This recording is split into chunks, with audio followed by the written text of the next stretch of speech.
Hello, lab experts. Welcome to the Rock Diagnostics podcast, the podcast where we discuss everything medical laboratory science in Africa and around the world. In today's episode, we sit down with Dr. Lucy Perrone. Dr. Lucy Perrone is an associate professor of global health and laboratory medicine at the University of Washington in Seattle and is a member of the core faculty in the International Training and Education Center for Health, where she leads the laboratory systems strengthening portfolio. Dr. Perrone is an associate member of the Faculty of Medicine in the Department of Pathology and Laboratory Medicine at the University of British Columbia, Vancouver, Canada. Her research and practice work at the University of Washington concentrates on infectious disease diagnosis, laboratory surveillance, capacity building, and improving human resources for health in resource-limited countries. Before joining the University of Washington, Dr. Perrone worked for the U.S. Centers for Disease Control, the World Health Organization, supporting the global influenza surveillance program, and has worked in more than 25 countries in Africa, Asia, and the Middle East. She has published 24 peer-reviewed manuscripts and more than 20 publicly available public health practice products, including national strategic plans, national guidelines, and e-learning tools for health professionals, among others. In 2020, she joined the board of directors of the Diagnostic Microbiology Development Program and is a consulting technical advisor for the Foundation for Innovative and New Diagnostics FIND. As you can see, she's a professional with an extensive amount of experience, and we are eager to hear her perspective on the importance of better management and leadership in the medical laboratory sector today. Hello, Lucy. How are you doing today? I'm fine, thanks. How are you, Robertson? I'm really fine. So today we're going to talk a little bit about you and a little bit about your laboratory certificate program. But first, before we actually get to the program itself, tell us a little bit about you and why you got interested in the field of medical laboratory science. Yeah, so thanks so much for inviting me to your podcast. I love it, and I celebrate any opportunity to try to promote the laboratory professions, and I think what you're doing is really creative and wonderful. Thanks so much for the invite. Thank you. Yeah, so about me, so I'm right now I'm working as an associate professor of laboratory medicine and global health at the University of Washington, and I lead the laboratory system strengthening portfolio for the ITEC Center. ITEC stands for the International Training and Education Center for Health. We're one of the largest centers as part of the Department of Global Health at the University of Washington. And I've been here for about 10 years and leading a number of initiatives with partner countries around the world, working to strengthen the quality of laboratory practice and also provide professional development opportunities for laboratory professionals. So that's really my passion. I came up and got my education in infectious disease pathology and was really interested in parasitology and virology in particular. And it was my scientific curiosity about viruses that got me involved in the global influenza surveillance program. I had won a postdoctoral fellowship to go to the US CDC to do some really exciting research on the 1918 influenza virus and looking at its pandemic potential in relation to the H5N1 strains, the influenza strains that were circulating in Southeast Asia, and trying to assess pathogenicity in the host. Well, that opportunity kind of led me to supporting the WHO and the Global Influenza Surveillance Program. And it was really at that point in the mid to late 2000s, 2009-ish, that I really started to see challenges in the countries we were supporting regarding laboratory management issues. I started to kind of notice a pattern in working and supporting countries that it wasn't the issues of capacity and quality weren't so much had to do with like limitations in technology or did they have the right machines? Did they have the right diagnostics? It really had to do with mobilization of those resources, how, and the capabilities of laboratory managers themselves to motivate their team and align their team with quality improvement initiatives. And so when I had the opportunity to come to the University of Washington, I really brought this interest and passion for workforce development with me. And so in 2013, I started to create a professional development program, a certificate program in laboratory leadership and management. And that program has now run in 12 countries with over 45 graduates. And most recently in Zambia, where some of our graduates have now led their laboratories towards ISO 15189 accreditation. And that's just been fantastic. So anyway, that's a bit about me. I mean, I'm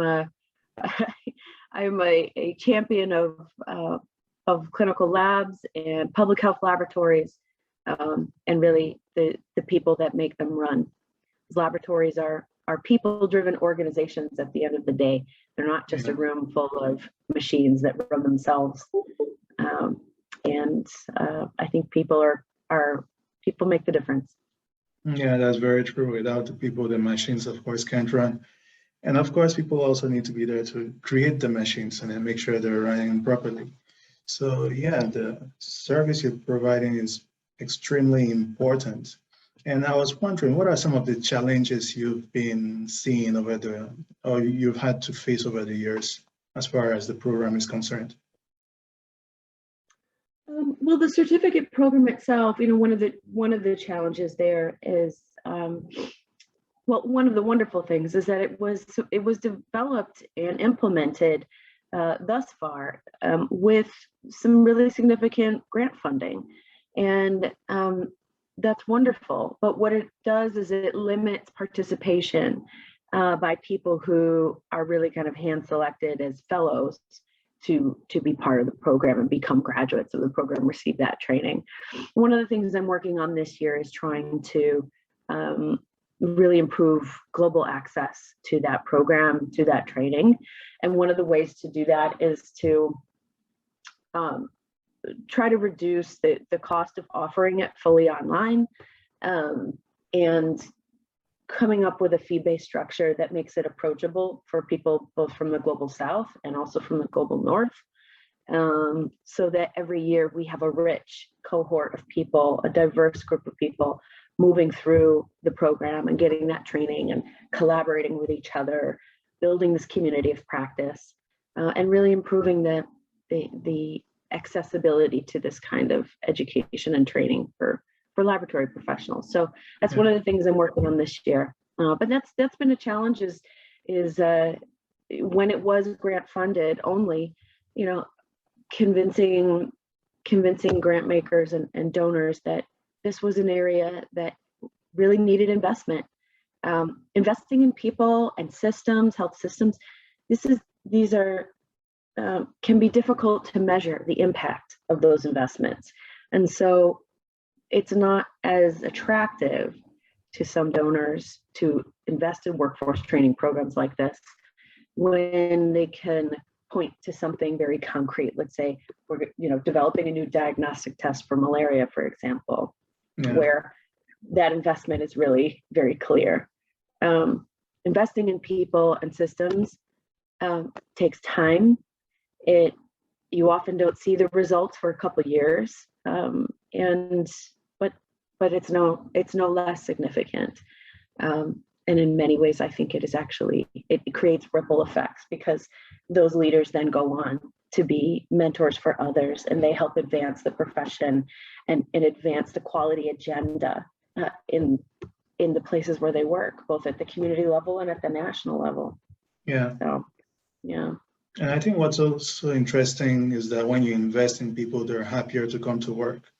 And so, of course, that gets reflected in what they actually do every day. Yeah, it's important. You have to love what you do every day. And people that love what they do a good job.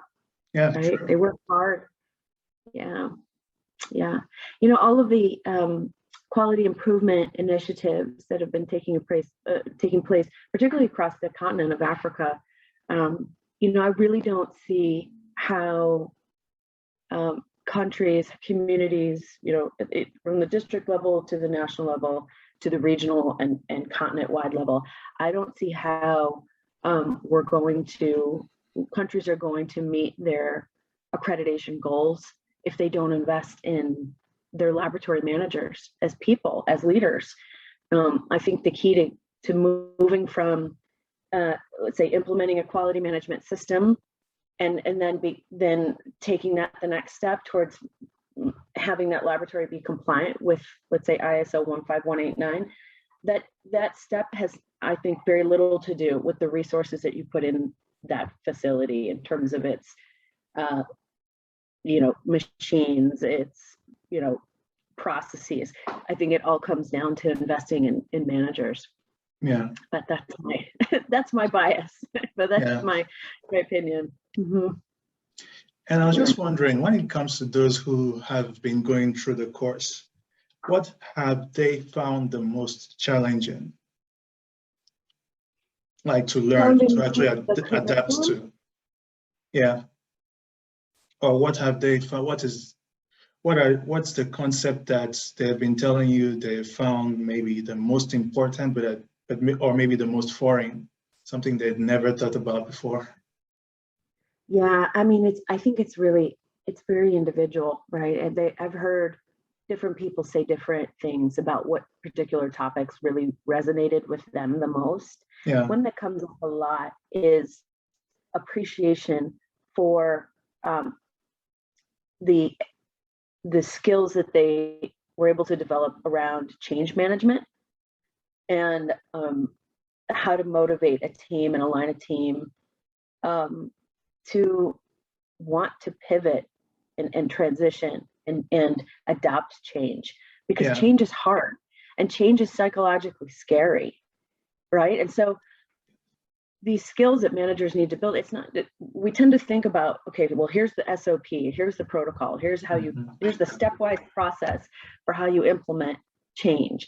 But that's not really all that changes. Change is mental. And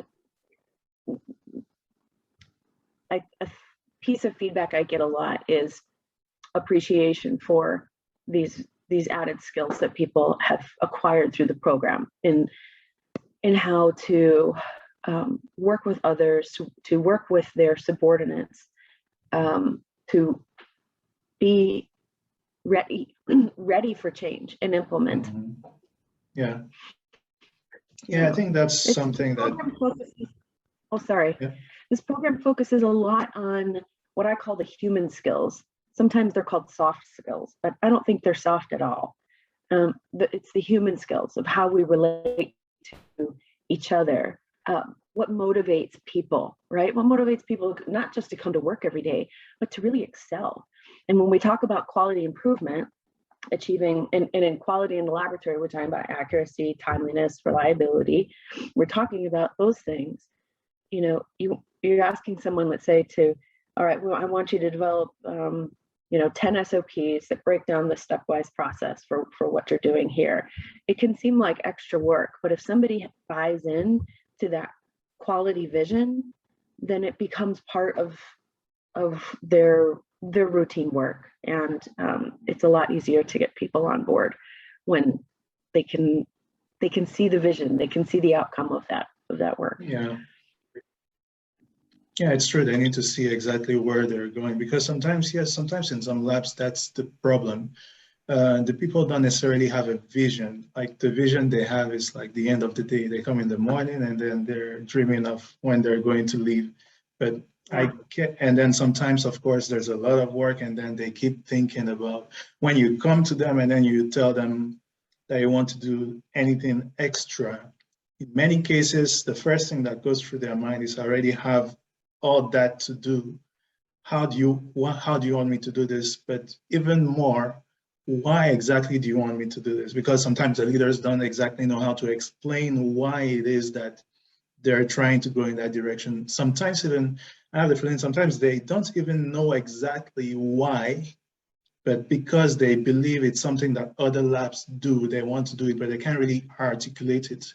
Like the idea is, others are doing it, let's start doing it, and then we'll figure out how it's going to help us. It's not necessarily we want to achieve 1, 2, 3, and also and so in order to get to that point, we need to do these steps.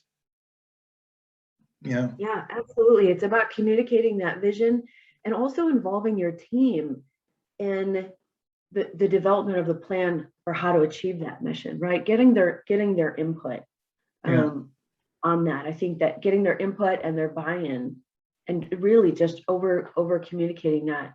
One of the things that you see, well, it's very common for, let's say, CEOs of companies to change companies in the course of their career. And those companies or organizations can be from various sectors of the economy.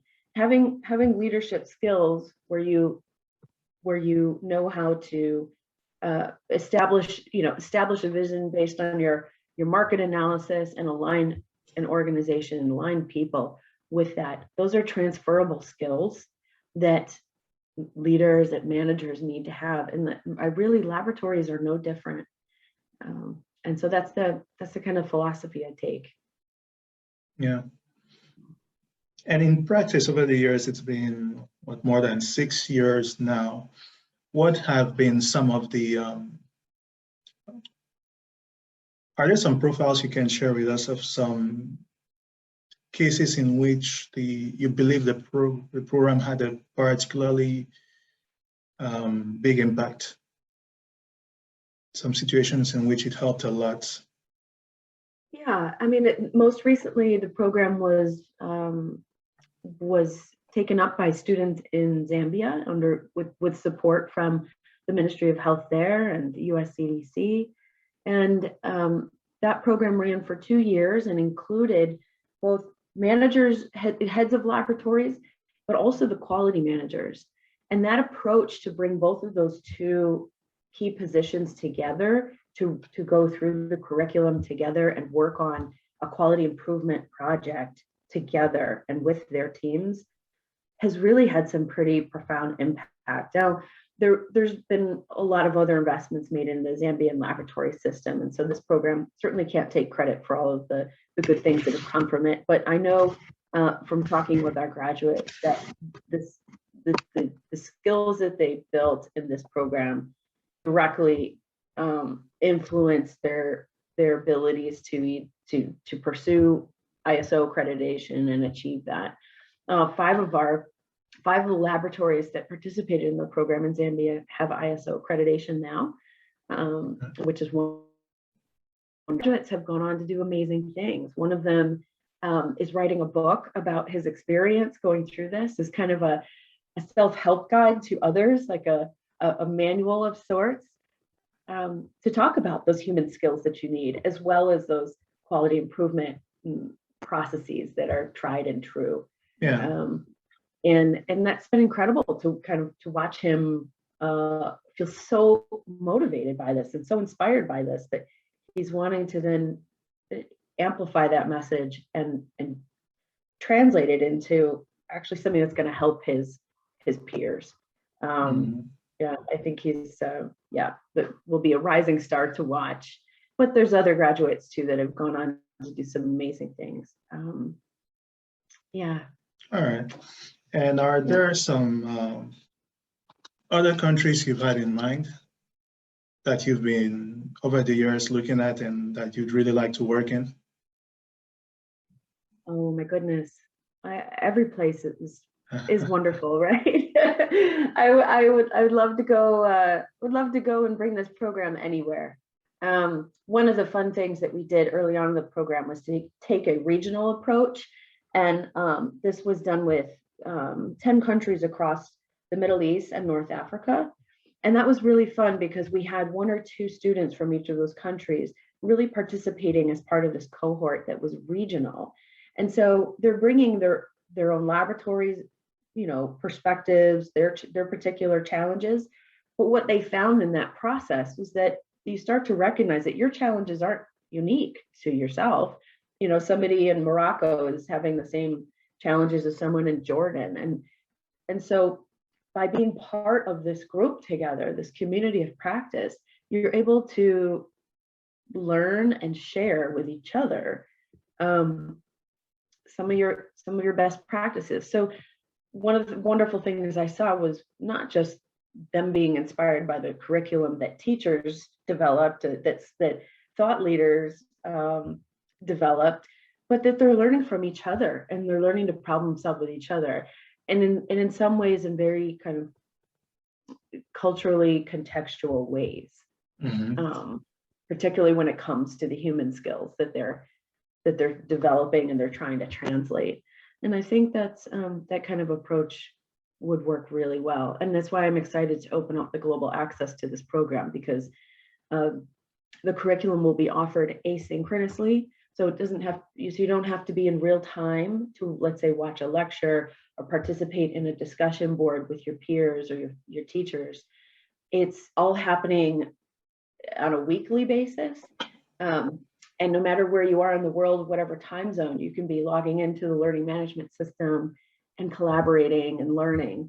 And in that way, I love this idea that there could be students from all over the world getting to know each other, recognizing they're not alone in their issues, and learning from each other, not just the curriculum.